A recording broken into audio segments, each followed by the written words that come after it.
If your child snores while sleeping, you can put your hand behind ear or put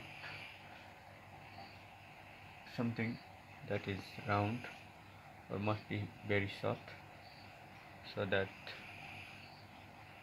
will not affect his muscles and skin. It's better to put your arms under his head this way.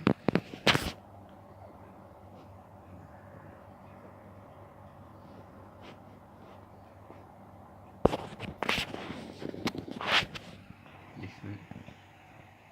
If you put this way, you will sleep soundly. Even after doing this, it doesn't stop, then please go to see the doctor, especially TNT doctor, who will check his tonsil.